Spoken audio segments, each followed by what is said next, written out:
نظر ایک ایسی چیز ہے کہ جو انسان کو عرش سے فرش پہ لے آتی ہے، ہنستے بستے گھروں کو اجاڑ دیتی ہے۔ 4 عدد کالی مرچیں لے لیں، رزق کی تنگی کی طرف لے کر جا سکتی ہے۔ السلام علیکم ناظرین، آج کی ویڈیو کو شروع کرنے سے پہلے میں ایک بات کرنا چاہتا ہوں۔ جہاں پہ خوبصورتی ہوگی، جہاں پہ رزق کی فراوانی ہوگی، جہاں پہ خوشحالی ہوگی،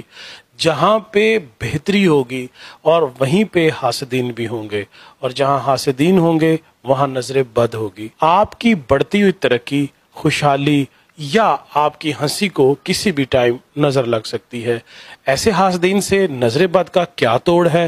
اس سے بہتر کوئی نہیں بتا سکتا کہ میں سید محمد علی زنجانی صاحب سے یہ پوچھوں کہ نظر بد کا کیا توڑ ہے۔ بہت شکریہ بخاری صاحب آپ کا۔ قرآن پاک میں سورہ قلم کی آیت نمبر 51 میں اللہ رب العزت مسلمانوں سے مخاطب ہو کے یہ کہتے ہیں کہ دشمن کی جو تیز نظر ہے نا، وہ بھی یا تیز نگاہیں جو ہیں وہ تمہیں پھسلا دیں۔ اور پھر متعدد احادیث کے اندر جناب رسول خدا حضرت محمد مصطفیٰ صلی اللہ علیہ وآلہ وسلم کی نظر بد کے حوالے سے بہت ساری نظر ایک ایسی چیز ہے کہ جو انسان کو عرش سے فرش پہ لے آتی ہے، ہنستے نظر گھروں کو اجاڑ دیتی ہے۔ 4 عدد کالی مرچیں لے لیں، رزق ہے کہ تنگی کی طرف لے کر جا سکتی ہے۔ السلام علیکم ناظرین، آج کی ویڈیو کو شروع کرنے سے پہلے میں ایک بات کرنا چاہتا ہوں۔ بلی صحت کو جہاں خراب پہ کر خوبصورتی دیتی ہے، ہوگی، جہاں رزق پہ کی تنگی کی طرف لے کر جا سکتی ہے، آپ کے زندگی کے چلتے ہوئے جو معاملات ہیں اس کے اندر بھی خرابی کو پیدا کر سکتی ہے۔ اور آج کل چونکہ ٹرینڈ بہت زیادہ ہے، ہمارے بچے بچیاں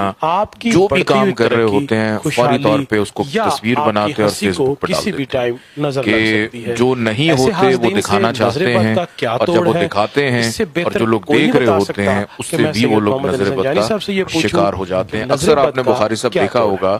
کہ کوئی شخص وائرل ہوا یا کوئی شخص ٹرینڈنگ میں گیا، چند عرصے وہ رہا، لیکن اس کے بعد اس کا انجام بہت برا ہوا۔ مسلمانوں یہ نظر بد مخاطب ہو کے یہ کہ انجام کی جو برائی ہے یا اس کا جو نتیجہ ہوتا ہے ہمیں اس سے وہ پناہ مانگنی چاہیے۔ تو نظر بد کے حوالے سے آج میں ایک عمل، ایک چھوٹا سا وظیفہ ہے، عمل بھی ہے، وہ آپ کو بتا دیتا ہوں کہ آپ 4 عدد کالی مرچیں لے لیں، کالی مرچوں کے 4 آپ دانے لے لیں، اور اس کے اوپر آپ نے 8 دفعہ پڑھنا ہے یا نورو بے حق کے اللہم صلی علی محمد وآل محمد لا الہ الا اللہ محمد الرسول